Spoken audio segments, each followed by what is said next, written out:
छुपन छुपाई का बचपन का खेल 12 साल के बच्चे की हत्या होते होते बचता है। क्या क्या आप इस 12 साल की लड़की के साथ हैं? हाँ, वो कहती है कि उसे सांस लेने में दिक्कत हो रही है। उसने कहा कि उसे कई बार चाकू मारा गया है, कई बार चाकू मारा गया है। जी हाँ, वो होश में हैं। ठीक है, उसके साथ बने रहे, हम पुलिस भेज रहे हैं। अधिकारी जब बच्चे को जंगल में मरने के लिए छोड़ जाने वाले की तलाश करते हैं तो जांच में चौंकाने वाला मोड़ आता है। संदिग्ध भी बच्चे ही हैं और वे पीड़िता के दोस्त हैं, या कम से कम वह ऐसा ही सोचती थी। उसके पास अपने घर से चाकू था। हमने उसकी मम्मी से पूछा कि क्या हम बाहर खेल सकते हैं, और उसकी मम्मी ने कहा हाँ। किसके पास? सबसे पहले किसने उसे चाकू मारा? मुझे लगता है अनीसा ने पहले उसे चाकू मारा, फिर मैंने किया। फिर उसने कहा मॉर्गन ध्यान रखना वो भाग न जाए। फिर मैं थी। दो प्रीटीन लड़कियां इतनी डरावनी वारदात कैसे रच सकती हैं? उनका जवाब था, उन्होंने ये किसी या कुछ को खुद को साबित करने के लिए किया। अनीसा ने कहा कि हमें ये करना होगा। क्यों? क्योंकि उसने कहा था कि वो हमारे परिवारों को मार डालेगा। मैं साबित करना चाहती थी कि वो सच में है, क्योंकि कई लोग कहते हैं कि वो असल में नहीं है। इस एपिसोड में जानेंगे कैसे बचपन की कल्पना एक असली अपराध से मिली और क्यों ये मामला दशक बाद भी सुर्खियों में है। मैं अपनी निवासी के बारे में कॉल कर रही हूँ। उनका पूरा नाम क्या है? Morgan geyser. आपका अंतिम नाम क्या है? हाँ, ये सिगमंड मॉर्गन है। MORGAN। सिगमंड। आपका आखिरी नाम? GEISER। फीमेल क्रिमिनल्स में आपका स्वागत है। मैं एलिजाबेथ मिलर हूँ।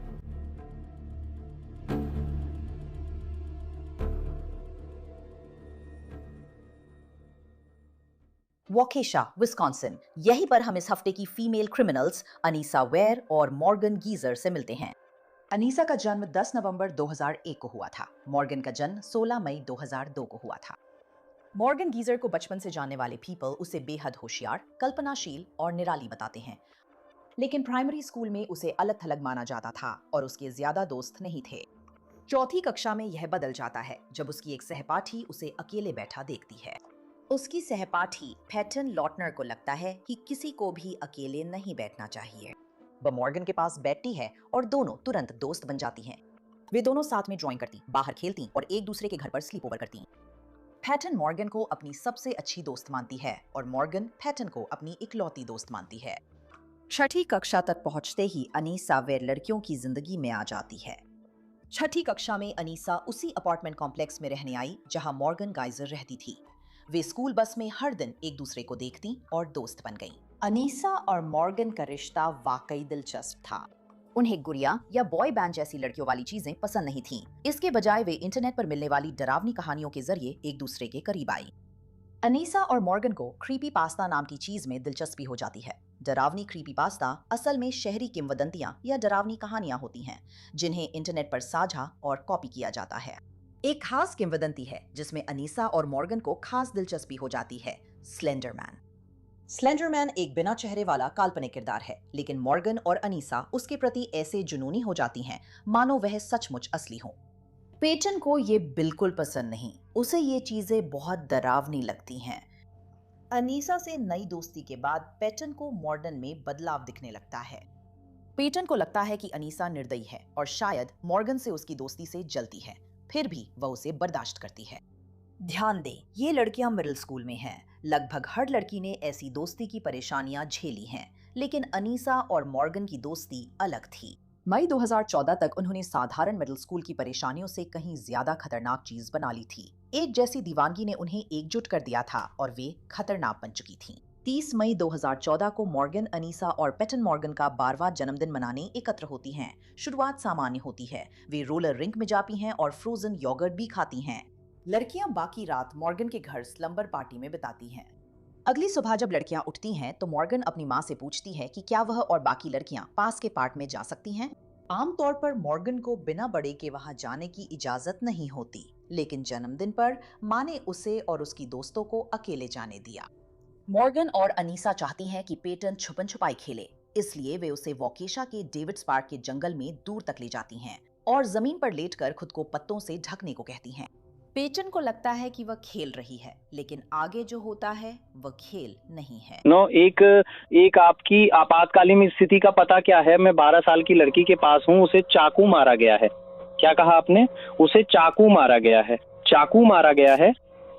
आप ग्रेग स्टीनबर्ग की आवाज सुन रहे हैं, जो साइकिल चलाते हुए डेविड स्पार्क से गुजर रहे थे जब उन्होंने देखा कि एक लड़की खून से लथपथ जंगल से बाहर रेंग रही है। क्या आप इस 12 साल की लड़की के साथ हैं? वो कह रही है कि उसे सांस लेने में दिक्कत है। उसने कहा कि उसे कई बार चाकू मारा गया है। कई बार चाकू मारा गया है? हाँ, ठीक है सर। क्या आप उनके साथ हैं? हाँ। क्या वो होश में और सांस ले रही हैं? हाँ, वो होश में हैं और हल्की सांस ले सकती हैं, सतर्क हैं। ठीक है, उनके साथ बने रहें। हम पुलिस भेज रहे हैं। फोन मत काटिए, ठीक है? ठीक है, 1 मिनट रुकिए, फोन मत काटिए। ठीक है, ठीक है, 1 मिनट रुकिए सर, हम अधिकारी भेज रहे हैं। क्या आसपास कोई हमलावर है? मैंने देखा तक नहीं, कोई नजर नहीं आया। पीड़िता का नाम अदालती दस्तावेजों में नहीं है, लेकिन हमें पता है वो 12 साल की पेटन लॉटनर है। हमने तुम्हारे साथ ऐसा किया, तुम बात क्यों नहीं करना चाहते? ठीक है, अगर तुमने कहा है या नहीं कहा है बात ना करने के लिए, तो मत करो बात, अपनी ताकत बचाओ। एक कॉल पर पुलिस आते ही खत्म हो जाती है। पेटन को अस्पताल ले जाया जाता है और डॉक्टर उसकी चोटों की गंभीरता जान लेते हैं। उसे 19 बार चाकू मारा गया था। वो लगभग मर ही गई थी, लेकिन तमाम मुश्किलों के बावजूद वो बच जाती है। डॉक्टर पेटन का इलाज करते हैं, पुलिस जवाब तलाशती है। ध्यान रहे, पेटन अकेली जंगल नहीं गई थी। वो पुलिस को बताती है कि वो अनीसा वेयर और मॉर्गन गीजर के साथ थी। तो फिर वो दोनों कहाँ हैं? हमले के 5 घंटे बाद वोकेशा पुलिस लड़कियों को इंटरस्टेट 94 के पास फर्नीचर स्टोर के पास पाती है। वे उनके बैग में खून से सना चाकू भी पाते हैं। मॉर्गन और अनीसा को पुलिस स्टेशन लाया जाता है और अलग अलग पूछताछ कक्षों में रखा जाता है। पूछताछ के दौरान मॉर्गन और अनीसा पेटन को उसके पुराने निकनेम बेला से बुलाती हैं। जांचकर्ताओं को पता लगाना है कि जंगल में क्या हुआ। मॉर्गन का जवाब डरावना है। ये वे महीनों से प्लान कर रही थीं। हमने इसे बहुत बहुत अच्छे से प्लान किया था। तो हम बात सुन रहे और फिर हम दाने ला रहे थे।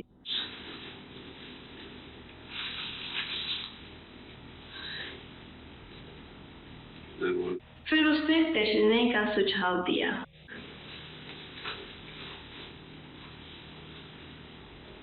ठीक है। और जब वो बेला से गिर गई और उसने उसे जमीन पर पकड़े रखा। चावल तुम लोगों को कहाँ से मिला? मेरे किचन से। उसके किचन से? अनीसा के किचन से। तुम चाकू लेके कौन निकला? मुझे लगता है अनीसा ये चाकू लेकर घर से निकली थी। वो बैग में था। अनीसा ने बैग पैक किया ना, हम दोनों ने बैग पैक किया था। हमें इसकी जानकारी दिसंबर से थी। एक दिन उसने कहा कि हमें ये करना है। तुम्हारा क्या मतलब है कि उसने तुम्हें बताया कि करना ही है? मेरा मतलब है उसने हमें बताया कि हमें उसे मारना होगा। किसने कहा? अनीसा। वो जब हम कहती है तो उसका अर्थ क्या है? हम कौन है? 2 लोग। आपका मतलब आप दोनों से है या किसी और से? कोई और नहीं है।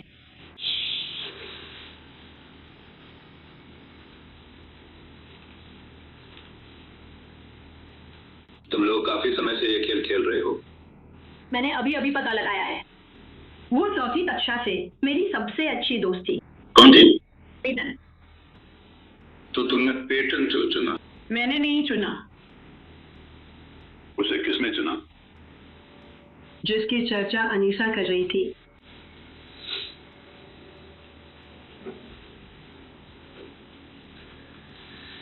उसने इसे जरूरी बना दिया और मुझे समझ आता है कि उसे लगा कि मेरा होना जरूरी था। तो जिसने अनीसा से बात की उसने उन्हें बताया कि इसके साथ क्या करना है। हाँ। ये ज्यादा एक संदेश जैसा था। मुझे नहीं पता, उसने ज्यादा विस्तार से नहीं बताया। तो आप लोग सिर्फ इसके बारे में बात कर रहे हैं या कुछ और भी तैयारी कर रहे हैं? तुम दोनों, क्या किसी और को इसके बारे में पता था? तो तुम्हें तुम क्या कोशिश उसके साथ क्या करना चाह रहे थे जब तुमने उसे चाकू मारा? उसे मारना। मैं साफ कहती हूँ, हम उसे मारने की कोशिश कर रहे थे।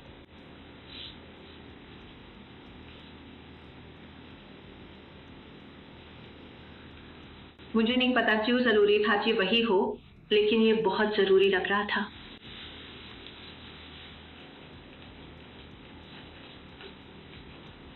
मुझे एक रेस्टोरेंट मिलने वाला है। शायद मॉर्गन सोचती है कि 12 साल की होने के कारण उसे गिरफ्तार नहीं किया जा सकता।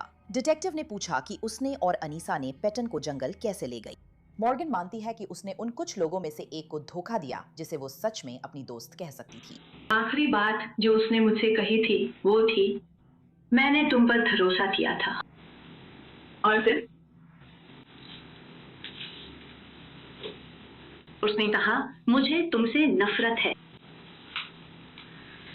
हमने उससे झूठ बोला। अनीसा ने कहा वो मदद लाने जाएगी। झूठ बोलने में मेरी कोई भूमिका नहीं थी, सब अनीसा ने किया। उसने कहा था कि हम मदद लाने जा रहे हैं। तुमने उसे वहां नीचे ले जाने के लिए कैसे बताया? हमने कहा था कि हम बर्ड वॉचिंग करेंगे।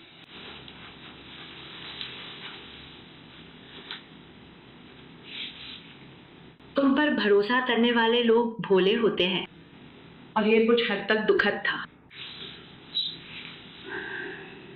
ऐसा नहीं था कि ये अपमानजनक था। खैर दुखद नहीं, लेकिन ये करना दुखद था। तो आप लोगों ने उसे बताया कि आप लोग बर्ड वॉचिंग के लिए जा रहे हैं, और फिर क्या हुआ? और फिर हमने कहा कि हम प्लान ए स्नीक खेलने जा रहे हैं, और फिर अनीसा ने उस पर झपट्टा मारा, और फिर सब कुछ बहुत जल्दी हो गया, और मैं इसे भूलने की कोशिश करती रहती हूँ। सबसे पहले किसने उसे चाकू मारा था? मुझे लगता है पहले अनीसा ने उसे चाकू मारा, फिर मैंने जारी रखा। वो बोली, मॉर्गन ध्यान रखना वो भाग न जाए। फिर मैंने कहा। तो तुम्हें लगता है कि सबसे पहले अनीसा ने उसे चाकू मारा था? क्या तुम्हें यकीन है? हाँ। सच कहूं तो नहीं, ये थोड़ा उलझन भरा है। दूसरी बात ये कि मुझे पूरे दिन चीखें अनसुनी करनी पड़ी। पूरी पूछताछ के दौरान मॉर्गन वो का जिक्र करती है, लेकिन कौन 12 साल की लड़कियों से किसी को चाकू मारने को कहेगा? असल में अनीसा ही है जो बताती है कि वो कौन है।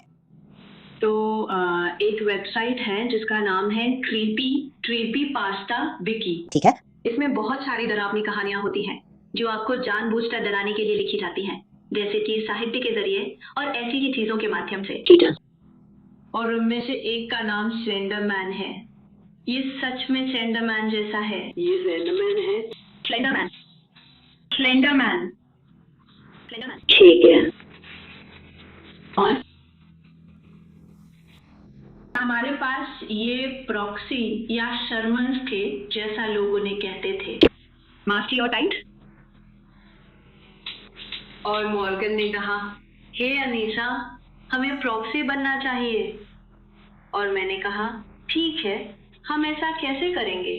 और वो दिसंबर के अंत और जनवरी की शुरुआत के आसपास था। ठीक है। प्रॉक्सी क्या होती है, फिर से बताओ। इन प्रॉक्सी जैसे कि एक शेयरमैन या जैसे उनकी अपनी व्याख्या। वे प्रॉक्सी के साथ हत्यारे हैं। प्रॉक्सी हत्यारों के लिए राजकुमार होते हैं, और हत्यारे या तो अकेले होते हैं या उनके पास प्रॉक्सी होते हैं। अब हम जानते हैं कि स्लेंडरमैन इंटरनेट पर बनाया गया एक काल्पनिक किरदार है, लेकिन अनीसा और मॉर्गन ने ऐसा नहीं सोचा। वे मानती थी कि वह असली है और डरती थी कि अवज्ञा करने पर क्या होगा। ठीक है, तो दिसंबर या जनवरी में मॉर्गन ने तुमसे कहा था कि हमें प्रॉक्सी बनना चाहिए। मेरा ऐसा मानना है। में किसमें? जैसे। मैंने पूछा कैसे करेंगे? उसने कहा बेला को मारना होगा। ठीक है। और क्या आपको पता है उसने ऐसा क्यों कहा? मतलब उसने ऐसा क्यों कहा? क्योंकि हमें शायद खुद को स्लेंडर के सामने योग्य साबित करना था। तो बेला के साथ सब कुछ होने के अगले दिन जब आप लोग चल रहे थे, आपको लगा कि आपने स्लेंडर को देखा, वही इंसान जिसे आप देख रहे थे? हाँ, एक बार मॉर्गन जी उस चाकू मारने के बाद। ठीक है। उसे लगा कि शायद आप स्लेंडर को गोली मार देंगी। ठीक है। क्या आपको लगा कि आपने मॉर्गन को मारा? या मेरा मतलब है पेटन, बेला? हाँ, मुझे पूरी तरह से नर्वस ब्रेकडाउन हो गया था और मैंने सारी गलती मॉर्गन पे डाल दी थी। मैंने कहा था अगर तुम जानती हो तो तुमने उसे चाकू मारा। हम वही कर रहे हैं जो मॉर्गन ने किया। मॉर्गन अक्सर रोती नहीं है और फिर आखिरकार खुद को रोक नहीं पाई और रोने लगी। और फिर मुझे बस रोने की जरूरत महसूस हुई क्योंकि मैं डर गई थी। मैं खुद के लिए डर गई थी और अपने परिवार के लिए भी डर गई थी, क्योंकि जब हमने पेतन को जंगल में दलदली इलाके के पास छोड़ दिया तो वही हो रहा था जैसा उसने कहा था। और एक बात मैं आपको बताना भूल गई थी। मैंने स्लेंडर के साथ एक तरह का सौदा किया था, ये कहते हुए कि अगर मैंने ऐसा नहीं किया तो अगर हमने बेला को नहीं मारा तो वो हमारे परिवारों और हमारी हर प्यारी चीज को मार सकता है या मार देगा, और मैं नहीं चाहती कि ऐसा हो, इसलिए मैंने ये किया। और फिर मैं सच में बहुत डर गई और तेज तेज चलने लगी और खुद को वहां से निकालने की कोशिश करने लगी। मैंने तो खुद से गुनगुनाना भी शुरू कर दिया था ताकि खुद को शांत कर सकूं।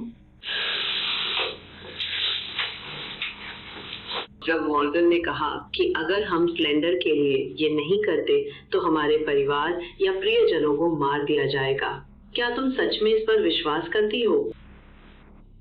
हाँ, क्योंकि वो कहीं भी 6 फीट से लेके 14 फीट तक लंबा हो सकता है। वो, जैसा कि मैंने कहा, एक लंबा आदमी है जो हमेशा सूट और लाल टाई पहनता है।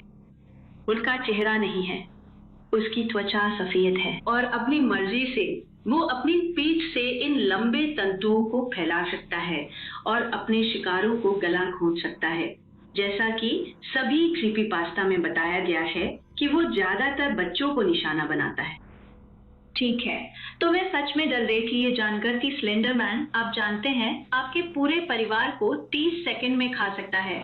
क्या आपने कभी बस में या जन्मदिन की पार्टी में बेला को मारने की बात की थी? बहुत ज्यादा नहीं, कभी कभी ही करते थे और हमेशा फुसफुसाकर बात करते थे। और जब आप फुसफुसाकर बात करते थे तो उसका कारण क्या था? ताकि कोई और न सुन सके। माना बस में शोरगुल है पर लोग बातें सुनते हैं। अगर किसी ने सुन लिया होता तो आपको किस बात की चिंता की? कि हम अपनी बाकी जिंदगी जेल में बिताएंगे क्योंकि हमने ये किया है। अनीसा और मॉर्गन के लिए अब कल्पना खत्म हो गई है। अब वो हिस्सा आता है जिससे वे बच नहीं सकती। परिणाम। शनिवार 31 मई 2014 को लगभग सुबह 9:50 बजे वोकेशा पुलिस विभाग को एक चिंतित नागरिक द्वारा सूचित किया गया कि वोकेशा शहर के बिग बेन रोड इलाके में एक 12 साल की लड़की को चाकू मारा गया है। सभी संदिग्ध उस काल्पनिक किरदार के प्रति आकर्षित थे जो एक वेबसाइट पर मौत और डरावनी घटनाओं की कहानियां पोस्ट करता था। जांच से पता चला कि संदिग्धों ने महीनों तक पीड़िता की हत्या की योजना बनाई थी। तीनों लड़कियों ने शनिवार 30 मई की रात संदिग्ध के घर रुककर रात बिताई। सुबह के समय संदिग्ध डेविड्स पार्क गए और पीड़िता को बिग बेन रोड के पास रिवेरा ड्राइव के दक्षिण में जंगल में एक खेल खेलने के बहाने ले गए। वहां पहुंचने के बाद एक संदिग्ध ने पीड़िता को पकड़ लिया, जबकि दूसरे संदिग्ध ने उसके हाथ, पैर और धड़ में 19 बार चाकू मारा। चाकू मारने के कई घाव मुख्य अंगों पर लगे, लेकिन हैरानी की बात है और शुक्र है कि पीड़िता इस क्रूर हमले में बच गई। इस मामले की जानकारी सुनकर हर कोई पूरी तरह से हैरान रह गया। जांचकर्ताओं ने आखिरकार यह निष्कर्ष निकाला कि मॉर्गन ने पैटन को कई बार चाकू मारा, जबकि अनीसा को भागना पड़ा।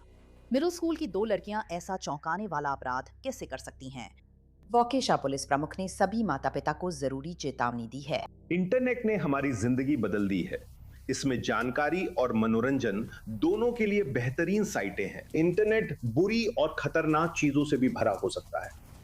इससे संभावित बाल उत्पीड़कों को बच्चों तक पहले से ज्यादा आसानी से पहुंचने का मौका मिला है। बच्चों द्वारा बिना निगरानी और बिना किसी रोक टोक के इंटरनेट का इस्तेमाल करना एक बढ़ती और चिंताजनक समस्या है। ये माता पिता के लिए चेतावनी है। अनीसा वेयर और मॉर्गन गीजर पर प्रथम श्रेणी की हत्या के प्रयास का आरोप है।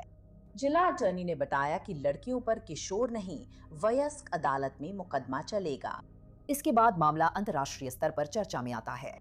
जब अनीसा और मॉर्गन जेल में हैं, पैटन ठीक होने की अलग लड़ाई लड़ रही हैं। हत्या की कोशिश के एक हफ्ते बाद उसे अस्पताल से छुट्टी मिलती है।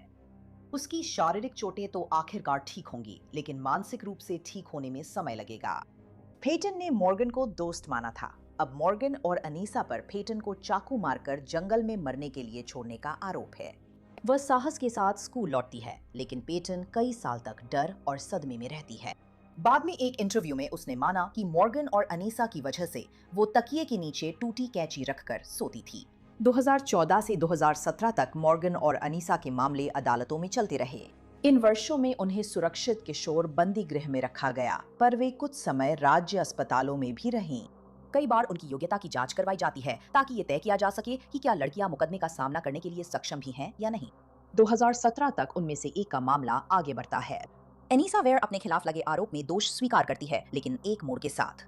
वह दूसरी डिग्री की जानबूझकर की गई हत्या के प्रयास का दोष स्वीकार करती है, लेकिन मानसिक बीमारी या विकार के कारण आपराधिक रूप से जिम्मेदार नहीं होने की दलील देती है। अगस्त 2017 की दोष स्वीकार करने की सुनवाई में किशोरी अनीसा ने जज से कहा, अगर मैंने ये नहीं किया होता तो स्लेंडरमैन मुझे, मेरे दोस्तों और परिवार को मार देता। कोर्ट उसकी दोषी स्वीकारोक्ति मानता है, फिर भी मामला जूरी के पास जाएगा, जिसे मुकदमे का दूसरा चरण कहते हैं। इस चरण में जूरी तय करेगी कि अनीसा को जेल या राज्य मानसिक स्वास्थ्य सुविधा में रखा जाएगा। ओपनिंग स्टेटमेंट्स अगले महीने हैं। राज्य मानता है कि अनीसा को जेल में होना चाहिए। सहायक जिला अभियोजक केविन ऑसबॉर्न कहते हैं, मानसिक बीमारी से अनीसा को जेल से छूट नहीं मिलनी चाहिए। हर तरह की मानसिक बीमारियां या दोष होते हैं। अधिकांश लोगों को ये समस्याएं होती हैं। अगर सभी मानसिक बीमारियों पर आपराधिक जिम्मेदारी से छूट मिल जाए तो जेलें खाली हो जाएंगी, क्योंकि हर किसी में कोई ना कोई बीमारी पाई जाती है। मुझे ऊंचाई से डर लगता है। क्या ये मानसिक बीमारी है? हाँ। क्या ये मुझे इस मामले में आरोपी जैसी हरकतें करने का औचित्य देगा? बिल्कुल नहीं। आपको सबूत मिलेंगे कि वे महीनों से इसकी योजना बना रहे थे। इसमें वैसी तात्कालिकता नहीं है जिसे मैं सचमुच तात्कालिक कहूं। दूसरी बात, आप सुनेंगे कि जिस दिन ये हुआ, जिस दिन उन्होंने बस में और इन महीनों तक इसकी योजना बनाने के बाद इसे अंजाम देने का फैसला किया, उस दिन अनीसा उठती है। तीनों लड़कियां एक कमरे में सो रही हैं। मूल योजना यह थी कि आधी रात को उठना था, पेटन को मारना था और फिर वहां से निकल जाना था। अनीसा 30 बजे उठती है, मॉर्गन को जगाती है, लेकिन मॉर्गन कहती है अभी बहुत जल्दी है, हम ये अभी नहीं करेंगे। अगर वे सच में वाकई में खुद या अपने परिवार के लिए किसी काल्पनिक किरदार से तुरंत खतरा महसूस कर रही थीं, जो सब कुछ जानता है और सब कुछ देखता है, तो क्या वे ये नहीं सोचती कि अरे अगर हम अभी नहीं उठें और ये नहीं किया तो स्लेंडरमैन नाराज हो जाएगा। ऐसा नहीं हुआ, उन्होंने नहीं किया और वे वापस सो गईं। मॉर्गन के पास चाकू था। याद रखिए, हमें मानना है कि मॉर्गन वही हावी रहने वाली है जो अनीसा को गलत राह पर ले जा रही है, और फिर भी जंगल में है। जंगल में मॉर्गन के पास चाकू है। अनीसा क्या करती है? मॉर्गन रुकी है, इंतजार कर रही है। उसने कहा टूट पड़ो, कर डालो। ये अनीसा है, मॉर्गन नहीं जो आखिरी कदम उठाती है। मॉर्गन नहीं छुरा घोपा, मैं नकार नहीं रहा, पर ये अनीसा के कहने पर हुआ। अभियोजन पक्ष का कहना है कि अनीसा ने ये क्रूर वारदात मॉर्गन गाइजर को खुश करने के लिए की थी, ना कि स्लेंडरमैन के लिए। तो फिर उसने ऐसा क्यों किया? और मुझे लगता है कि इसका जवाब मिस्टर स्मिथ के शुरुआती बयान के कुछ हिस्सों में है। उसकी कोई दोस्त नहीं है, वो अकेली है, वो उदास है, और अचानक मॉर्गन उसकी दोस्त बन जाती है, और मॉर्गन ये करना चाहती है। तो अनीसा को क्या करना है? वो साथ देती है क्योंकि वो अपनी एकमात्र दोस्ती को बचाए रखना चाहती है। वो डरती नहीं है, बल्कि अकेली है, और उसे किसी की जरूरत है। उसे मॉर्गन से दोस्ती चाहिए और वो इसे खत्म नहीं करना चाहती। वो ऐसी स्थिति नहीं चाहती जहां मॉर्गन कहे अगर तुम मेरी मदद नहीं करोगी तो मैं अब तुम्हारी दोस्त नहीं रहना चाहती, क्योंकि उसके पास बस यही एक दोस्ती है। वो स्लेंडर मैन का कारिंदा बनना चाहती है, जो इस डर से अलग बात है कि स्लेंडर मैन उसके परिवार को मार डालेगा। अनीसा के वकील जोसेफ स्मिथ उसके छुरा घोंपने में शामिल होने से इनकार नहीं करते, बल्कि कहते हैं कि अनीसा अनपहचानी मानसिक समस्याओं और भ्रांतियों से जूझ रही थी। दोनों मानते थे कि यही तरीका है जिससे वे रोक सकते हैं, कि उनके लिए स्लेंडर मैन के कारिंदे बनना ही एक रास्ता था। लेकिन स्लेंडर मैन को यह साबित करने के लिए कि वे उसके अनुचर बनने के योग्य हैं, उन्हें अपने किसी करीबी को मारना था। ऐसा करने के बाद उन्हें अपने उन परिवारों को छोड़ना पड़ा जिन्हें वे दोनों प्यार करते थे और संजोते थे, और अपनी किस्मत स्लेंडर मैन के हाथों सौंपनी पड़ी। अनीसा को यह कैसे यकीन हुआ? अनीसा मॉर्गन ने नवंबर 2013 में इंटरनेट पर स्लेंडर मैन के बारे में पता लगाया। उस समय वे दोनों 11 साल की थीं। क्रीपीपास्ता विकी पे उन्होंने जाना कि स्लेंडर मैन उन कई किरदारों में से एक है जो मुख्य रूप से बच्चों को निशाना बनाते हैं। स्लेंडर मैन के अलावा जेफ द किलर, ज़ाल्गो और कई अन्य भी हैं। विकी देखने पर उन्हें जेफ द किलर के असली होने के सबूत मिले। उस क्रीपीपास्ता विकी साइट का एक आकर्षण यह है कि उसके निर्माता का इरादा स्लेंडरमैन और जेफ द किलर जैसे किरदारों की देखे जाने के वृत्तांतों को असली दिखाने का है। ऐसे लोगों के पुलिस इंटरव्यू ट्रांसक्रिप्ट हैं जिन्होंने स्लेंडर मैन को देखा है। ऐसे लोगों के मनोचिकित्सकों द्वारा लिए गए इंटरव्यू के ट्रांसक्रिप्ट भी हैं जिन्होंने स्लेंडर मैन को देखा है। विकी पर अनीसा और मॉर्गन ने कुछ उम्र दराज, ईमानदार दिखने वाले लोगों की वीडियो गवाही देखी जिसमें वे असली दुनिया में स्लेंडर मैन को देखने का अनुभव साझा कर रहे थे। अनीसा और मॉर्गन को अखबार की कटिंग से साबित हुआ कि जेफ द किलर सच में था।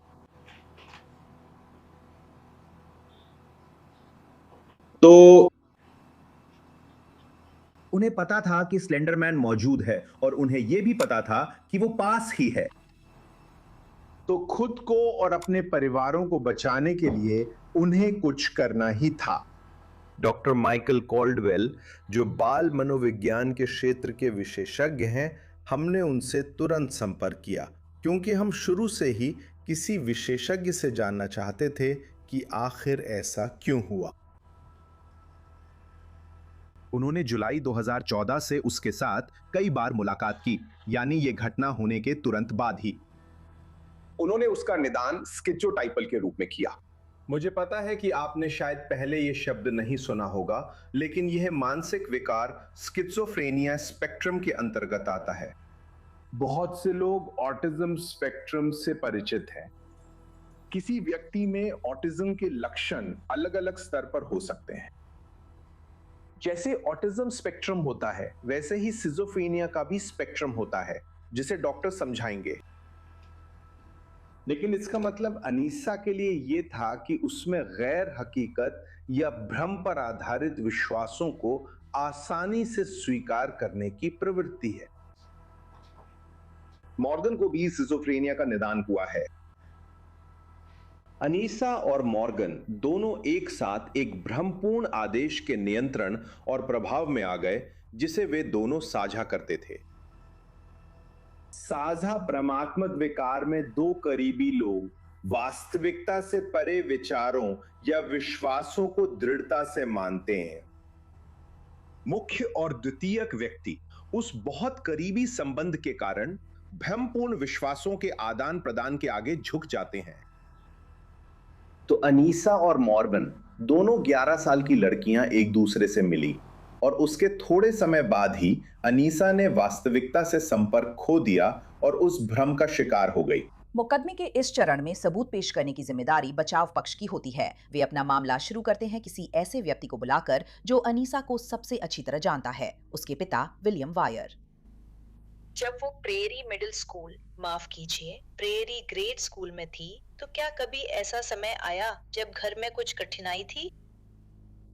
हाँ। अनीसा की माँ और मैं तलाकशुदा है। जब अनीसा प्रेरी के एलिमेंट्री स्कूल में थी, उस समय हमारा तलाक चल रहा था। अनीसा के पापा ने गवाही दी कि तलाक के बाद उन्होंने उसकी व्यवहार में बदलाव देखे। वह और भी शांत और अंतर्मुखी हो गई थी। लेकिन उनका कहना है कि उन्होंने इन बदलावों को आगे होने वाली बातों का संकेत नहीं माना, भले ही अनीसा ने मॉर्गन से दोस्ती कर ली थी। मॉर्गन से मेरा पहला सामना तब हुआ जब मैं अनीसा को बस स्टॉप पर छोड़ने गया था और मॉर्गन को पहाड़ी से बस स्टॉप की ओर आते देखा। आपने मॉर्गन के बारे में क्या देखा? मॉर्गन के बारे में मेरी धारणा थी कि वो कुछ अजीब सी थी। एक दिन वो बस स्टॉप पर टीनेज म्यूटेंट निंजा टर्टल्स जैसा हैलोवीन मास्क पहनकर आई थी। एक बार वो बस स्टॉप पे स्टार ट्रेक के फैल्कन कान पहनकर आई थी। और वो थोड़ा अजीब लगा। देखिए, मेरा मतलब है एक 12 साल की बच्ची के लिए ऐसा लगा जैसे वो बस मस्ती कर रही है। लेकिन मैंने अनीसा से पूछा, मैंने कहा बताओ यहाँ क्या मामला है? उसने कहा वो तो बस मॉर्गन है। क्या कभी आपको ऐसा लगा था कि आपकी बेटी को किसी तरह की मानसिक स्वास्थ्य सहायता की जरूरत हो सकती है? मेरी नजर से तो नहीं। क्या कभी ऐसा कोई समय था जब उसने कभी कहा हो कि उसे ऐसी चीजें दिखती हैं या ऐसे अनुभव होते हैं जो दूसरों को नहीं होते?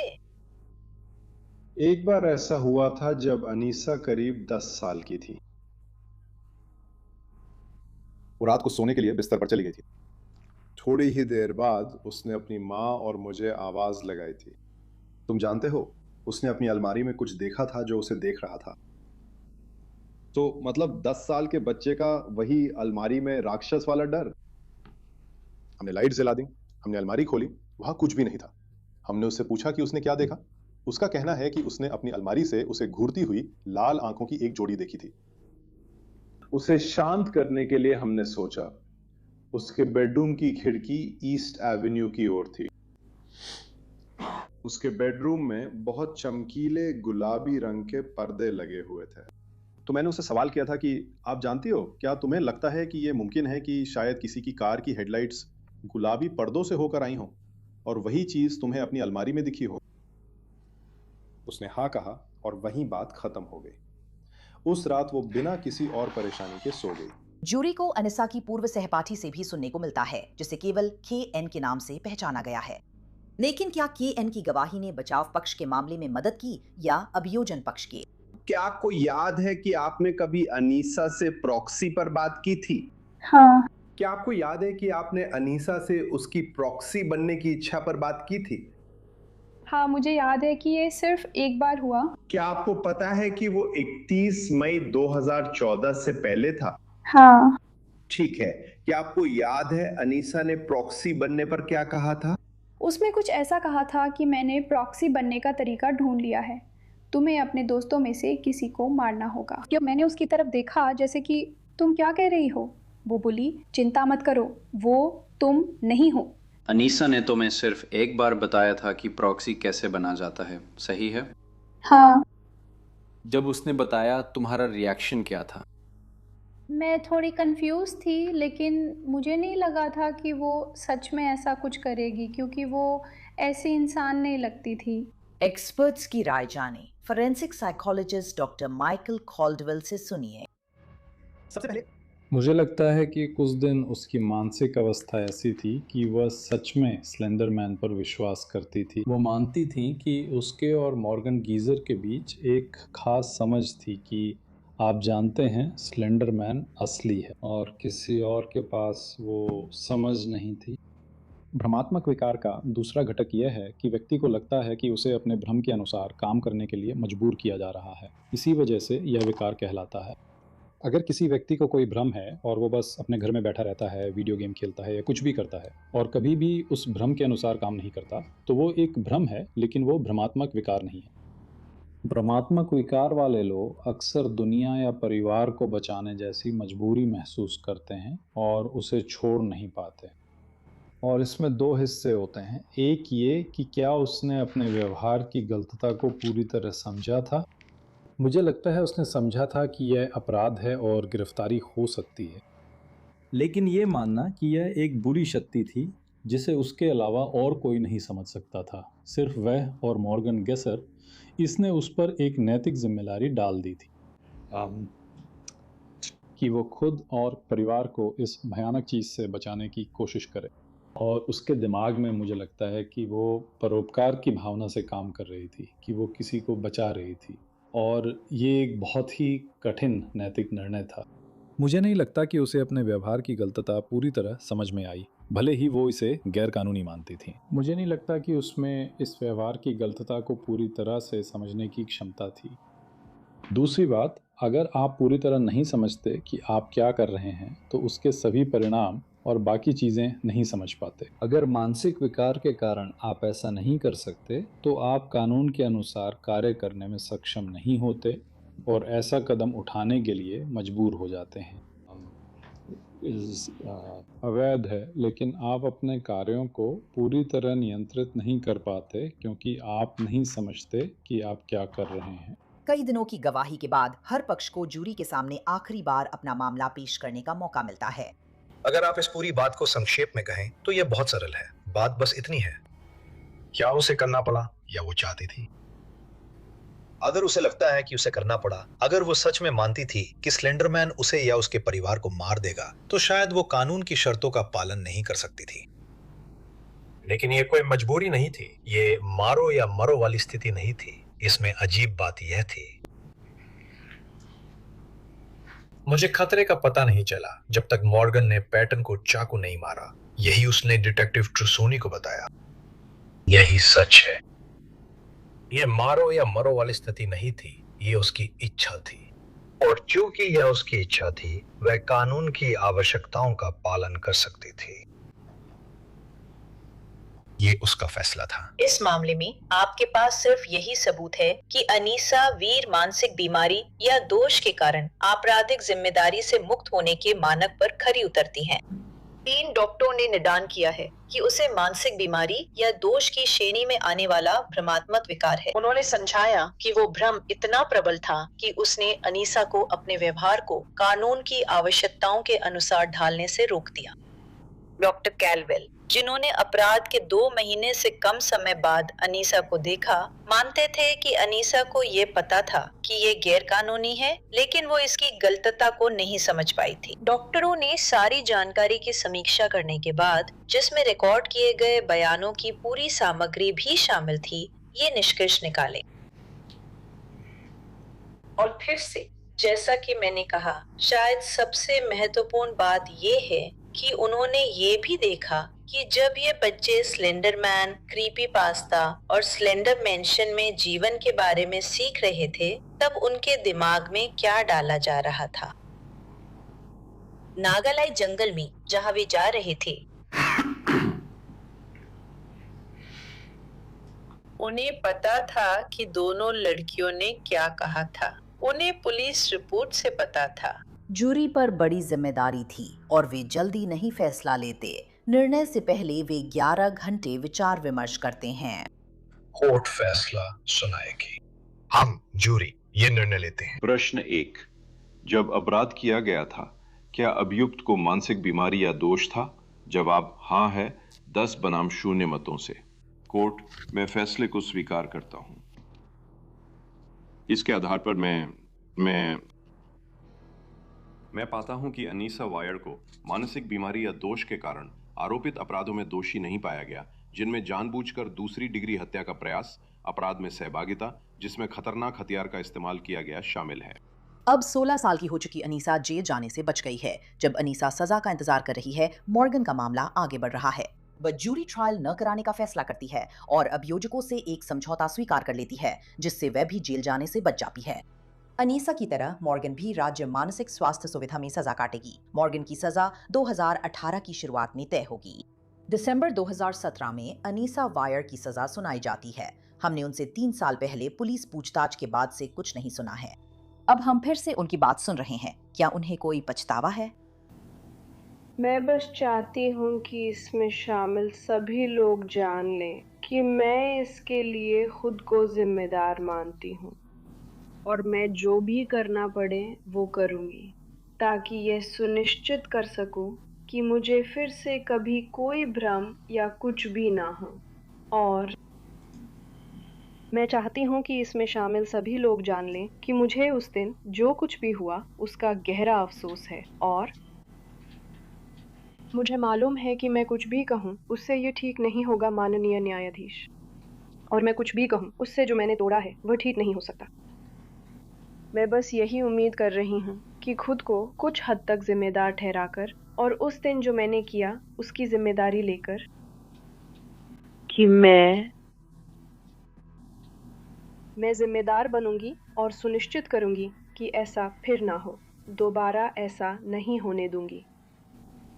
मैं जो भी करना पड़ेगा करूंगी, मैं जो भी करना पड़ेगा करूंगी, ताकि ये सुनिश्चित कर सकूं कि ऐसा ना हो। मुझे पता है आपने ये पहले भी सुना है और आगे भी सुनेंगे, लेकिन यही सच है और मुझे अफसोस है। पेटन और उसका परिवार अनीसा की सजा के वक्त मौजूद नहीं होते, लेकिन जज जब पेटन की मां का पत्र पढ़ते हैं तो उनकी उपस्थिति कोर्ट में महसूस होती है। मिस लॉडलर बताती हैं कि आज उन्हें यहाँ किस वजह से लाया गया और किस वजह से उन्होंने वो पत्र लिखा। और इसमें यह बताया गया है, इसमें लिखा है इसके कारणों के बारे में। मॉर्गन और अनीसा के लिए प्ली डील स्वीकार करने पर सहमत होने का कारण था कि हमें लगा यह सबसे बेहतर कदम है। पेटन को गवाही नहीं देनी पड़ेगी, उसे और आघात पहुंचाना किसी भी तरह वाजिब नहीं होता। यह एक बहुत ही व्यवहारिक परिणाम है, लेकिन यह निश्चित रूप से सच है। जैसे ही आप सड़क पर चलते हैं और कोई आपकी चोटों को देखता है, वैसे ही सब कुछ फिर से शब्दों में दोहराना उसके लिए आघात पहुंचाने वाला होता, और ये उसके लिए, उसके परिवार के लिए और साथ ही समुदाय के लिए भी एक नई चोट होती। और दूसरा, पेटन को लगा कि मानसिक स्वास्थ्य केंद्र में रखना दोनों लड़कियों के लिए सबसे अच्छा है। पेटन मानती हैं कि मॉर्गन और नेसा के लिए मानसिक स्वास्थ्य केंद्र सही है, लेकिन वो अपनी सुरक्षा को लेकर अब भी डरती हैं।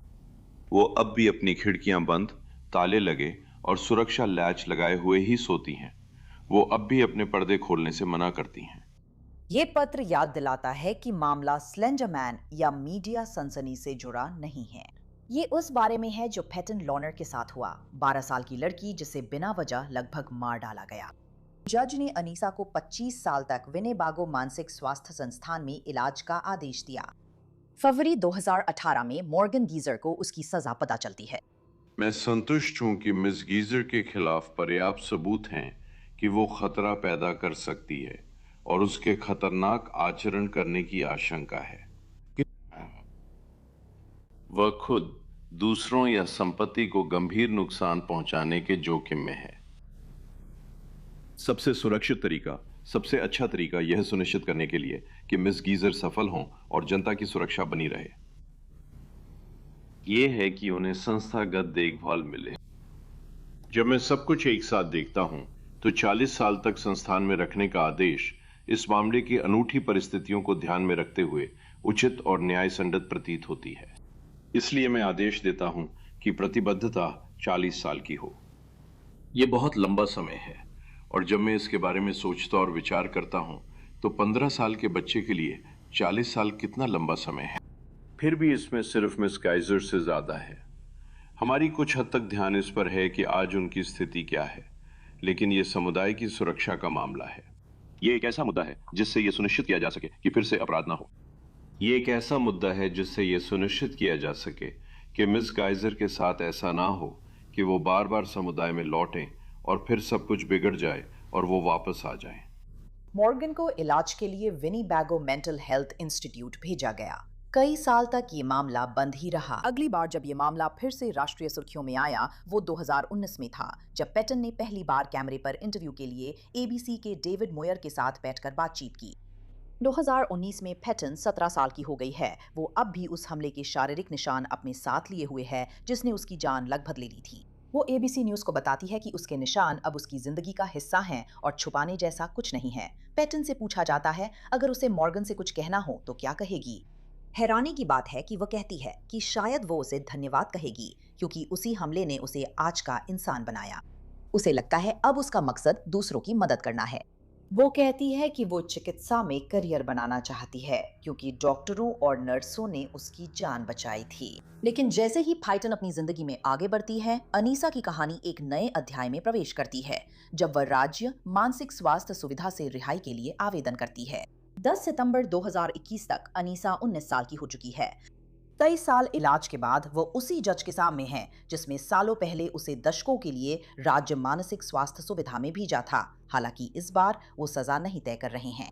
रिपोर्ट में ये सिफारिश की गई है कि मिस वेयर को योजना के अनुसार उनके पिता के निवास स्थान पर उनके साथ रहने के लिए रिहा किया जाए। कोर्ट निश्चित रूप से इस मामले से परिचित है क्योंकि कोर्ट खुद इस मामले में शामिल रही है। मैंने सशर्त रिहाई रिपोर्ट और सशर्त रिहाई योजना पढ़ी है। मैं उन संशोधनों से संतुष्ट हूँ जो हमने इसमें किए हैं, खासकर जीपीएस सिस्टम को लेकर। ये एक निष्पक्ष रिपोर्ट है, ये उचित है। ये निश्चित रूप से समुदाय की सुरक्षा के लिए प्रावधान करता है। यह समुदाय के साथ साथ पीड़ित की भी सुरक्षा के लिए प्रावधान करता है। साथ ही ये मिस वेयर के लिए भी सुरक्षा प्रदान करता है। ये महत्वपूर्ण है कि हम ऐसी रिपोर्ट में शामिल सभी व्यक्तियों पर विचार करें। मैं संतुष्ट हूं कि ये उचित है। यह समुदाय के संबंध में अच्छी सुरक्षा प्रदान करता है। ये मिस वेयर के पुनर्वास के लिए भी एक अच्छा योजना प्रदान करता है, इसलिए मैं इस योजना को मंजूरी दूंगा। अनीसा वेयर 3.5 साल बाद विनेबैगो मानसिक स्वास्थ्य संस्थान से रिहा हुई हैं। वो राज्य के केस मैनेजरों की निगरानी में रहेंगी जो उन पर लागू अदालत के आदेश की अवधि तक, यानी जब तक वो 37 साल की नहीं हो जाती तब तक उन पर नजर रखेंगे। अगले साल मॉर्गन भी अपनी सशर्त रिहाई का मौका चाहती हुई नजर आती हैं। जून 2022 में मॉर्गन की वकील सशर्त रिहाई की पहली याचिका दाखिल करती हैं। निश्चित है कि जज मॉर्गन के केस को अनीसा से अलग देखेंगे। ये मुख्य रूप से दोनों लड़कियों की भयानक हमले में भूमिका पर आधारित है। जांच में पाया गया कि मॉर्गन ने पैटन को 19 बार चाकू मारा। ये बात शायद मॉर्गन की वकील के दिमाग में भी आई होगी क्योंकि सशर्त रिहाई के लिए याचिका दाखिल करने के 2 महीने बाद ही उन्होंने अपनी याचिका वापस लेने का फैसला किया। मई 2023 में मॉर्गन दोबारा सशर्त रिहाई की याचिका दायर करती है। 2 महीने बाद फिर वही होता है, मॉर्गन की वकील याचिका वापस लेती हैं। एंथनी कॉटन, मॉर्गन गीजर की वकील, कहती हैं कि मॉर्गन इलाज में प्रगति कर रही है और 2024 में रिहाई के लिए तैयार होनी चाहिए। क्या ये सही है? मॉर्गन 10 अप्रैल 2024 को वोकेशा काउंटी अदालत में पेश होती हैं। जज माइकल बोरन 2 अदालत नियुक्त मनोवैज्ञानिकों डॉक्टर डेबोरा कॉलिंस और डॉक्टर ब्रुक लुंडबर्ग की गवाही सुनते हैं। अब मॉर्गन अभी 20 के शुरुआती वर्षों में है। कई लोग सोच रहे हैं कि इलाज से सच में मदद मिली या नहीं। अगर ऐसा होता है, इसे मंजूरी मिलती है और अगले 2 महीनों में, क्योंकि आपने रिपोर्ट में महीनों की संख्या नहीं बताई, जैसे मान लीजिए 2 महीने, 3 महीने, 4 महीने, अगर मॉर्गन उसी रास्ते पर चलती और वही करती है जैसा आपने बताया, तो क्या आप कहेंगे उसके लिए समुदाय में रहना सही है? एक समय आएगा जब यह मेरी राय होगी। मुझे उम्मीद है कि वो आने वाले महीनों में सशर्त रिहाई के लिए तैयार हो जाएगी, या मुझे विश्वास है कि वो तैयार हो जाएगी। ठीक है। अगर अनुमान लगाना हो तो कितने महीने होंगे? क्या ये 2 महीने हैं? मुझे नहीं पता। मान लीजिए, सिर्फ एक कल्पना के तौर पर, जो रास्ता आपने मॉर्गन के साथ देखा है, जो सकारात्मक दिशा आपने देखी है, मान लीजिए वो बिल्कुल वैसे ही आगे भी चलता है जैसा आपने देखा है। क्या विनेबागो में 2 महीने और, यानी कुल 2 महीने और काफी होंगे? मेरा अनुमान 6 से 12 महीने है। और मैं सीधे उस सवाल को संबोधित करना चाहता हूं जो मुझे पता है कि अदालत के मन में कल था और जिसका इशारा भी किया गया है। आप ये नहीं मानते कि मिस गीजर ने मुख्य अपराध की जिम्मेदारी से बचने के लिए लक्षणों का नाटक किया था, सही? सही। और ना ही उनके बाकी मेडिकल टीम और इलाज करने वाले डॉक्टरों ने कभी ऐसा माना है, सही? सही। तो सामान्य सहमति यही है कि उस समय मनोविकृति साइकोसिस के लक्षण थे जब तक वे बने रहे। क्या अब यह सहमति है कि उनमें इतना सुधार हो गया है कि ये लक्षण लंबे टाइम तक नहीं रहते? अगर हम बहुत विशेष रूप से उन विशेष भ्रांतिपूर्ण विचारों को देखें जिन्होंने मुख्य अपराध में योगदान दिया था, तो हाँ, यह बिल्कुल सच है कि कई वर्षों से, मान लीजिए, स्लेंडर मैन से संबंधित विश्वास की अनुपस्थिति रही है। अगर हम लक्षणों की बात व्यापक रूप से करें तो अभी भी चिंताएं बनी हुई हैं।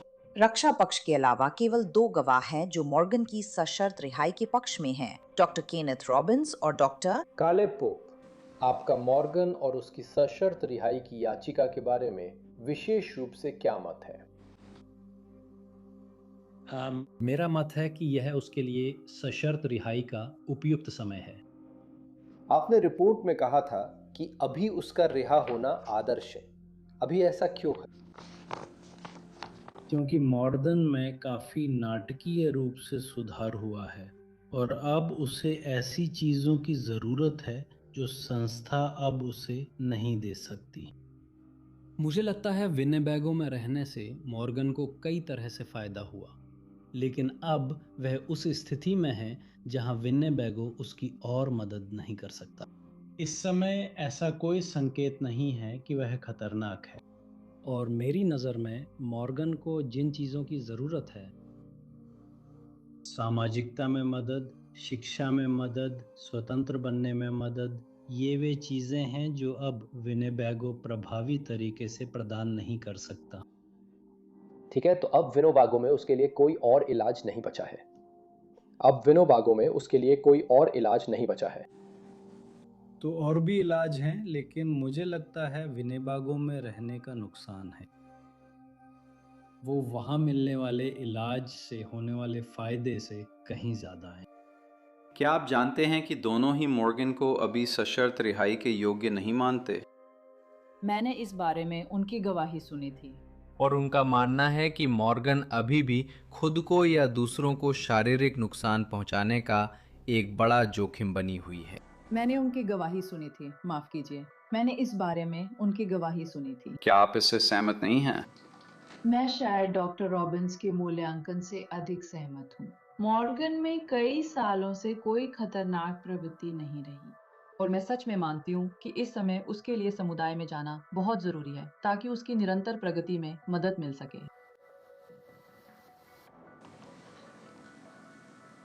आपको नहीं लगता कि 6 महीने बाद वो समुदाय में जाने के लिए कम तैयार होगी, है ना?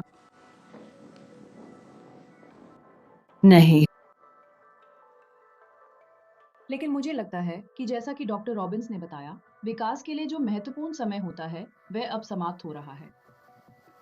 कई सालों के इलाज और मनोचिकित्सीय मूल्यांकन के बाद मॉर्गन की सशर्त रिहाई का फैसला अब जज के हाथ में है। इस अदालत को स्पष्ट और ठोस सबूतों से यह संतुष्टि है कि मिस गीजर अपने आप को, दूसरों को या संपत्ति को गंभीर नुकसान पहुंचाने का महत्वपूर्ण खतरा पैदा करती हैं, जैसा कि मैंने अपने कारणों में बताया है। अब वो कड़ी मेहनत करती हैं और जरूरी सब कुछ करती हैं, फिर भी खतरा कम नहीं होता। याद रखिए कि समुदाय जिस चीज को लेकर चिंतित है वो है जोखिम, यानी गंभीर खतरा। समुदाय इस बात को लेकर भी काफी हद तक चिंतित है कि मिस काइजर के साथ क्या होता है।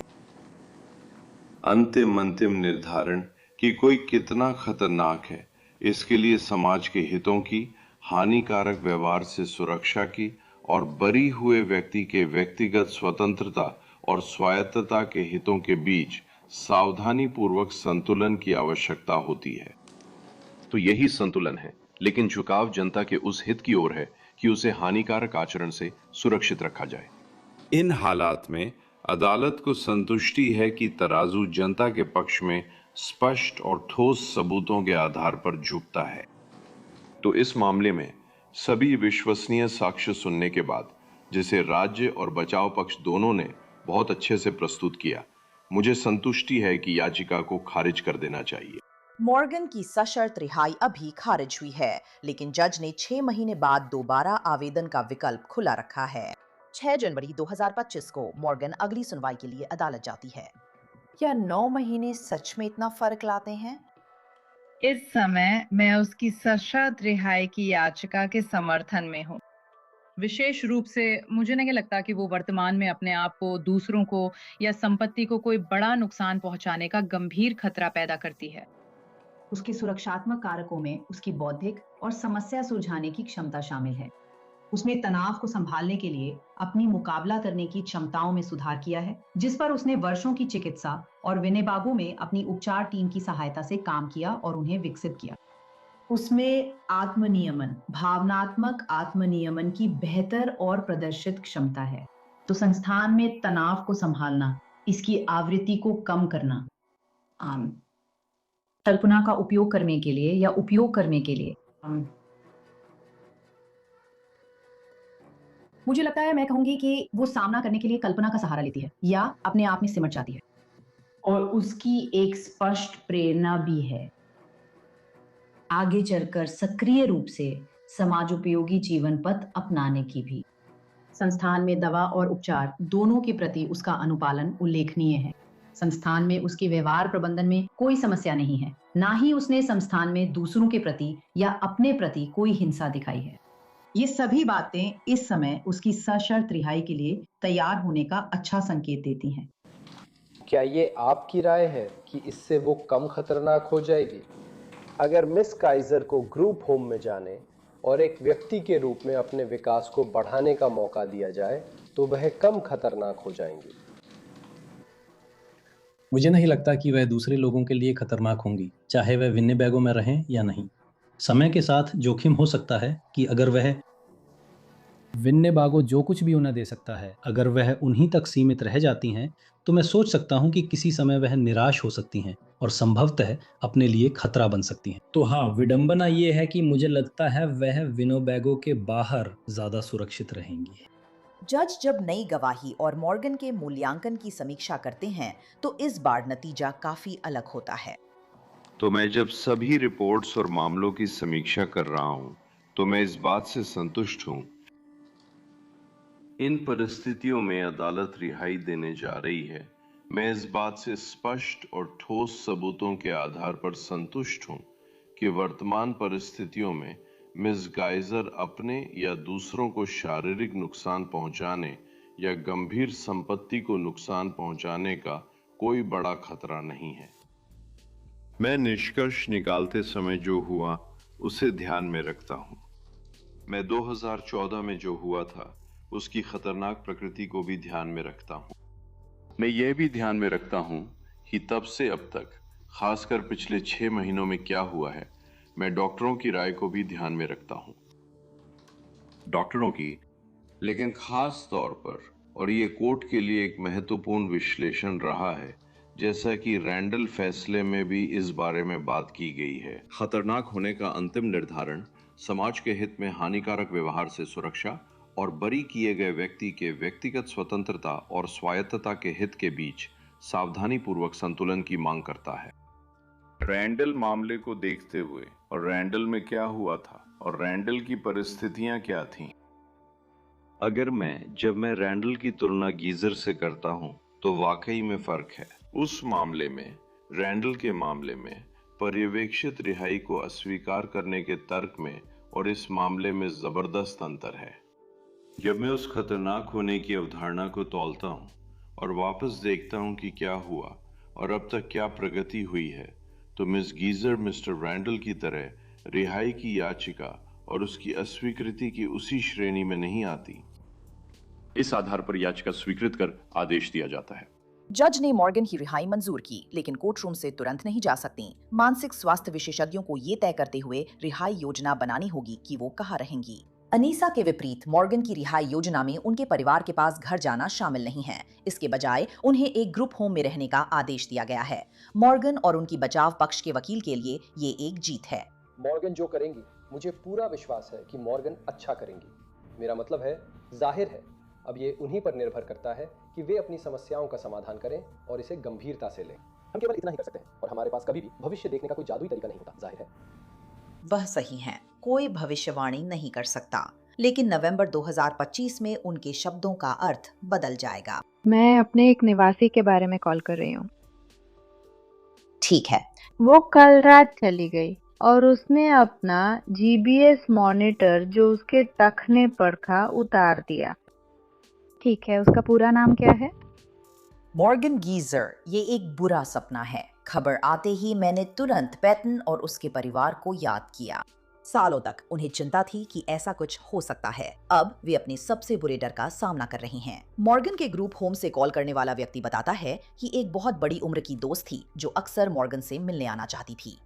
दोस्ती को लेकर चिंता बढ़ी और शंकाएं सही साबित हुईं। अरे दोस्तों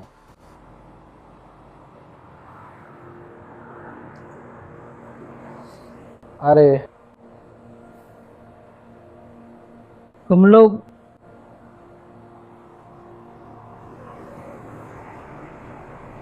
अरे दुर्भाग्य से आप लोग यहाँ पीछे नहीं आ सकते। मुझे लगता है रॉबिन्स पुलिस विभाग की लॉबी में आप सो सकते हैं। नहीं, हम ठीक है, हम बस इधर उधर घूम लेंगे। क्या? हम बस इधर उधर घूम लेंगे। ठीक है, धन्यवाद। मैं आपकी समझदारी और मदद की सराहना करता हूँ। आपको परेशान करने के लिए माफी चाहता हूँ। बहुत बहुत धन्यवाद। आप पोसन इलिनॉय के पुलिस अधिकारियों का बॉडी कैम वीडियो देख रहे हैं। मॉर्गन और उसकी दोस्त ट्रक स्टॉप पर हैं। पैसे खत्म होने पर वे फंस गईं। तुम लोग कहाँ से हो? ठीक है, हम इस प्रोग्राम में पूरी तरह शामिल हैं। साउथ सालवे। हेलो, इतना दूर? इतना दूर नहीं है, हमारा कोई ठिकाना नहीं है। आज रात हम ठीक रहेंगे। मैं बस ये सुनिश्चित करना चाहता हूँ कि आप लोग गर्म रहें। हम ठीक है। पक्का। नमस्ते। तो मैं इसकी सराहना करता हूँ, कोई बात नहीं। मैं बस ये सुनिश्चित करना चाहता हूँ कि आप लोगों को कोई ऐसा व्यक्ति मिले जो आपको सड़क पर सही जगह पर पहुँचा सके। नहीं, हम बाहर हैं। तुम्हारी उम्र क्या है? मैं 23 साल की। 23? देखेंगे उसने कहा। वो कैसे? 0.3। ठीक है, मेरे पास मेरी आईडी नहीं है, लेकिन ठीक है। तो अपना नाम और जन्म तिथि बता दो, क्योंकि हमें बस ये सुनिश्चित करना है कि आप वही हो जो आप कह रहे हो। आप वही हो जो आप कह रहे हो, ठीक है? आप लापता वगैरह तो नहीं हो, ठीक है? बहुत बढ़िया। कोई दिक्कत नहीं, कॉल के लिए धन्यवाद। अच्छा, आपका उपनाम क्या है? मुझे नहीं पता कि मुझे ये क्यों करना पड़ रहा है। मुझे यकीन नहीं कि आप 23 साल के हैं। हमें यहाँ हर कॉल पे कॉल्स मिलती हैं। बस ईमानदार रहो। मुझे बस ये देखना है कि तुम लापता तो नहीं हो। जब तक तुम लापता नहीं हो जा सकते। क्या तुम कहीं लापता हो? अपना नाम और जन्म तिथि बता दो, फिर जा सकते। मैं 19 साल की हूँ। मैं 19 साल की हूँ। 19 तो अभी एक वयस्क हो।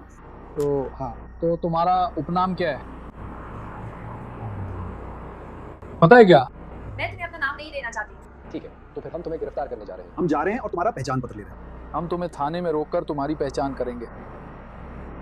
तो तुम किसी अधिकारी के काम में बाधा नहीं डालना चाहते। मुझे अपना नाम और अपनी तारीख। जन्म। तुम्हें हत्या के लिए तो नहीं ढूंढा जा रहा, सही है? सही है। तो फिर कोई समस्या नहीं होनी चाहिए, ठीक है? तुम बात को बढ़ा रहे हो। तुम्हारा उपनाम क्या है? ग्रीस। इसे कैसे स्पेल करते हैं? IES। No, GRIES।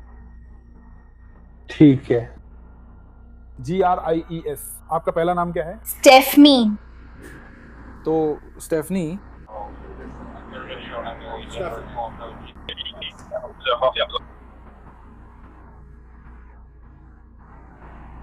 ठीक है। अगर वो वापस आया तो फाइल पे काम नहीं होगा, इसलिए मैं उम्मीद करता हूँ वो ना है। इसका मतलब तुम दोनों झूठ बोल रहे हो। अब मैं तुम्हें फिंगरप्रिंट्स के लिए ले जाऊँ, ठीक है? ऐसा मत करना, हमें ये सब मत करवाओ। हम बस तुम्हें भेजना चाहते। नहीं, तुम नहीं जा सकते। तुम लोगों को चाहिए था? बच्चा अभी शादीशुदा नहीं है। तुम नाम भी छुपा रहे हो, मैं समझ नहीं रहा। आखिरकार मॉर्गन सच बता देती है और अधिकारियों को अपना नाम बता देती है, शायद यह समझकर कि उसकी आजादी अब खत्म होने वाली है। तो मॉर्गन, यही तुम्हारा पहला नाम है, सही? No. GEYSER। नहीं। मुझे अलविदा कहने दो। ठीक है, हम करेंगे। मैं उसे दोबारा नहीं देखूंगी। हाँ, तुम देखोगे। नहीं, मैं नहीं देखूंगी।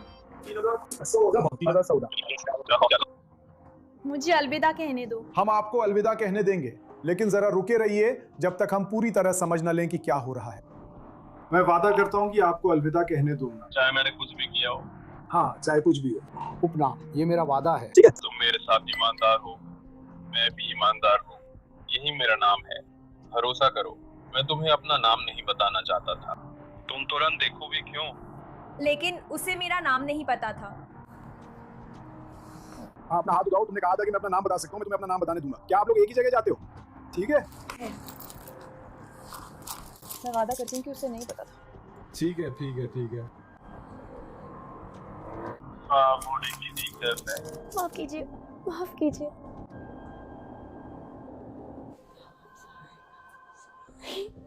माफ कीजिए।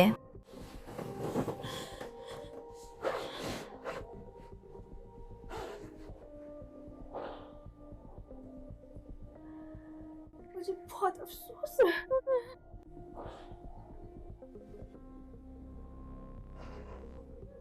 माफ कीजिए,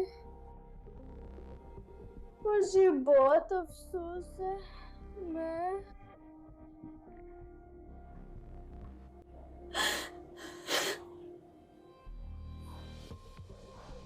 भगवान, मुझे बहुत अफसोस है।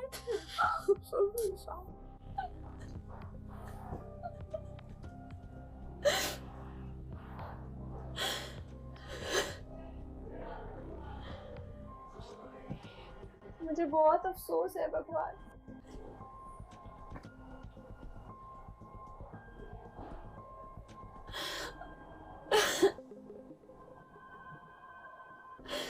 मुझे बहुत अफसोस है, आपको मुझे छोड़ते हुए देखना बहुत मुश्किल है। मुझे बहुत अफसोस है। काश मैंने ऐसा ना किया होता। ठीक है, ठीक है बेटा।